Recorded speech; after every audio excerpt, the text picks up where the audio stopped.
ఆంధ్రప్రదేశ్లో కూటమి ప్రభుత్వం అధికారం చేపట్టి 2 ఏళ్లు గడుస్తుంది. ఈ 2 ఏళ్ల కాలంలో ఒక్కరికి కూడా కొత్తగా పెన్షన్ ఇచ్చిన దాఖలాలు లేవు. పైగా ఉన్న పెన్షన్లే సుమారుగా 4 లక్షల మందికి కోత కోసేశారు. ఒక్క రేషన్ కార్డు కూడా రాష్ట్రంలో కొత్త వాళ్ళకి ఇచ్చిన ఆనవాళ్లు లేవు. పైగా చాలా రేషన్ కార్డుల సంఖ్య కుదించేస్తున్నారు. సూపర్ 6 పేరుతో ఎన్నికల్లో ఇచ్చిన హామీలు అమలు చేస్తున్న దాఖలాలు కనిపించట్లేదు. నిరుద్యోగ భృతి, ఆడబిడ్డ నిధి ఇలాంటి వాటి ఊసే వినిపించడం లేదు. ఇక రాష్ట్రంలో ఏటా జాబ్ క్యాలెండర్ ఇస్తాం అని ఎన్నికల మేనిఫెస్టోలో పెట్టినటువంటి వాళ్ళు జాబుల ఊసే గాలి కొదిలేస్తున్నారు. ఉద్యోగులకి పిఆర్సీ ఇస్తాం, దానికన్నా ముందు ఐఆర్ అందిస్తాం అని చెప్పినటువంటి వాళ్ళు అలాంటి మాటే మాట్లాడడానికి సిద్ధం కావట్లేదు.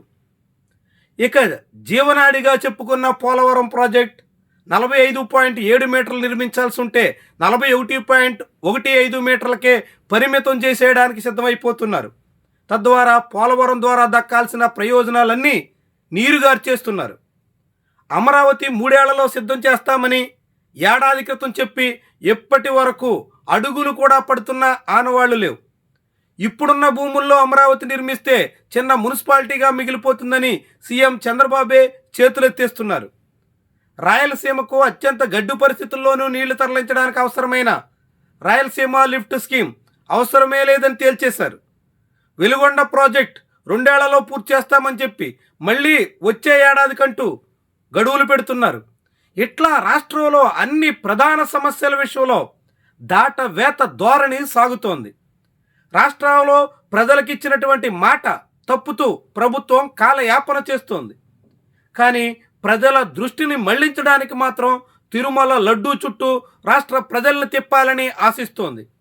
డైవర్షన్ పాలిటిక్స్లో భాగంగా తెర మీదకు తెచ్చిన తిరుమల లడ్డూ ఉదంతం మెడకు చుట్టుకుంటున్నా సరే మరికొంతకాలం పాటు సాగదీయాలి అనే ఆలోచనతో కూటమి నాయకత్వం కనిపిస్తోంది.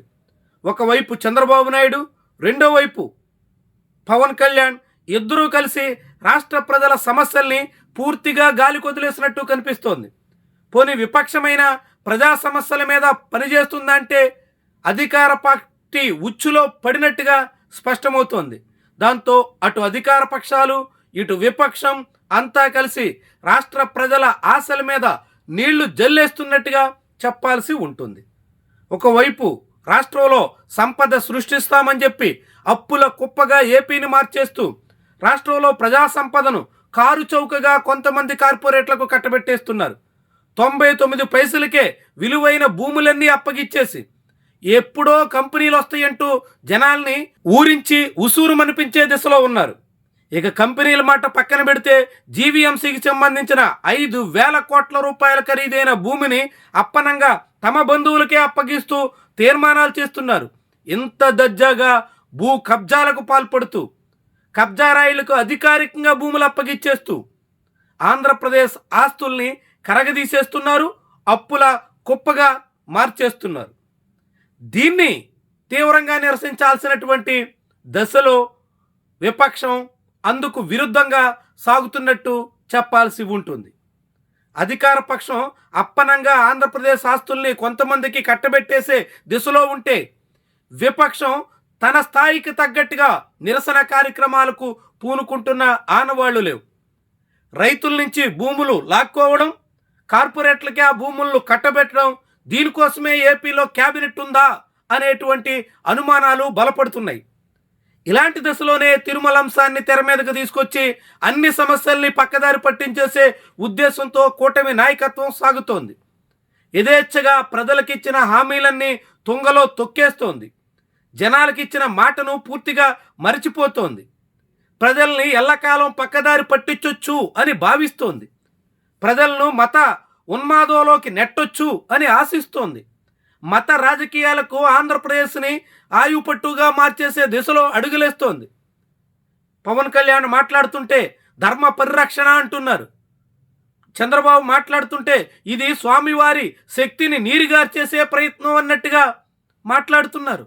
అంతా కుట్ర రాజకీయాలకు తెరలేపారు. ప్రజా సమస్యల్ని పక్కన పెట్టేశారు. రాష్ట్ర ప్రయోజనాలని పూర్తిగా విస్మరించేశారు. ఆంధ్రప్రదేశ్ని ఆగమాగం చేసేస్తున్నారు. ఇలాంటి దశలో ఈ రాష్ట్రానికి దిక్కెవరు? ఈ రాష్ట్ర ప్రజల సమస్యల గురించి ప్రస్తావించే నాదుడెవరు అనేటువంటి ప్రశ్నలు ఇప్పుడు జనం ముందున్నాయి. అధికార కూటమి నాయకత్వం తమ వైఫల్యాల్ని కప్పిపుచ్చుకోవడానికి తిరుమలేశుడు చుట్టూ రాజకీయాలకు తెగించేస్తోంది. సిట్ రిపోర్టు మీద కూడా కొత్త తరహా నాటకాలకి సిద్ధమవుతోంది. సిట్ రిపోర్ట్లో ఏం చెప్పారన్నది ఇప్పటి వరకు రాష్ట్ర ప్రజలకి పూర్తిగా నివేదించిన అవకాశం లేదు. సిట్ రిపోర్ట్ ఏంటో పూర్తిగా ప్రజల ముందు పెట్టడానికి అధికార పార్టీ నేతలు వెనకంజ వేస్తున్నారు. కానీ ఆ తిరుమలలో లడ్డూ చుట్టూ మాత్రం జనాల్ని తిప్పాలనే ప్రయత్నం చేస్తున్నారు. కల్తీ నెయ్యి చుట్టూ కాకమ్మ కథలు చెప్తున్నారు. జంతు కొవ్వుల నుంచి ఇప్పుడు ఏకంగా బాత్రూములు కడిగే రసాయనాల వరకు వచ్చేసారు. ఏం మాట్లాడినా ఏం చేసినా చెల్లుబాటు అయిపోతుందనే ధోరణిలో ఉన్నారు.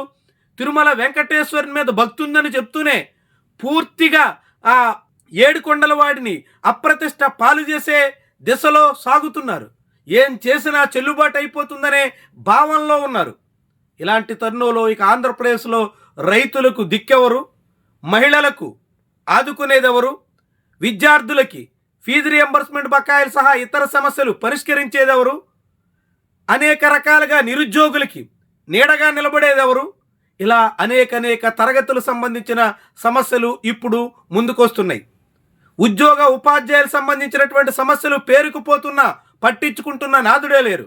మరి ఇలాంటి దశలో అన్ని వర్గాల అన్ని తరగతుల సమస్యల విషయంలో ప్రభుత్వం పూర్తిగా పక్కన పెట్టేసి పొలిటికల్ డ్రామాలాడుతూ మతాన్ని రాజకీయాల్ని మిళితం చేసి జనాల్ని మత రాజకీయాల్లో ముంచాలని చూస్తుంటే విపక్షం ఆ ఉచ్చులో పడి అదే దిశలో సాగుతున్నటువంటి తరుణంలో ఈ రాష్ట్రం ఎటు మళ్ళుతున్నట్టు, ఎక్కడికి పోతున్నట్టు, చివరికి ఏమవుతుందన్నట్టు, ఎలాంటి దుస్థితిలో ఏపీ మునిగిపోవాల్సి ఉంటుందన్నట్టు. ఇప్పటికే జీఎస్టీ తగ్గిపోతోంది, రియల్ ఎస్టేట్ పడకేస్తుంది, జనాల దగ్గర కొనుగోలు శక్తి కరువయ్యింది, మార్కెట్లో వ్యాపారాలు గగనంగా మారిపోయాయి. ఇలా అనేక రకాలుగా ఆంధ్రప్రదేశ్ అస్తవ్యస్తంగా అవస్థలమయంగా మారుతుంటే ఇలాంటి విద్వేష వికృత రాజకీయ క్రీడలకు తెరలేపిన కూటమి నేతలకు బుద్ధి చెప్పాల్సిన అవసరం ఉందా? దానికి తగిన శాస్తి చేయాల్సిన బాధ్యత ఉందా? జనాలు నిజంగానే ఆ ఉచ్చులో పడి కొట్టుకుపోవడమేనా? కాకుంటే నిలబడి తమకు కావలసిందేంటి, ఈ ప్రభుత్వం చేస్తుందేంటి అన్నది ఆలోచిస్తారా? ఇదే ఇప్పుడు ఏపీలో అత్యంత ముఖ్యమైనటువంటి అంశం.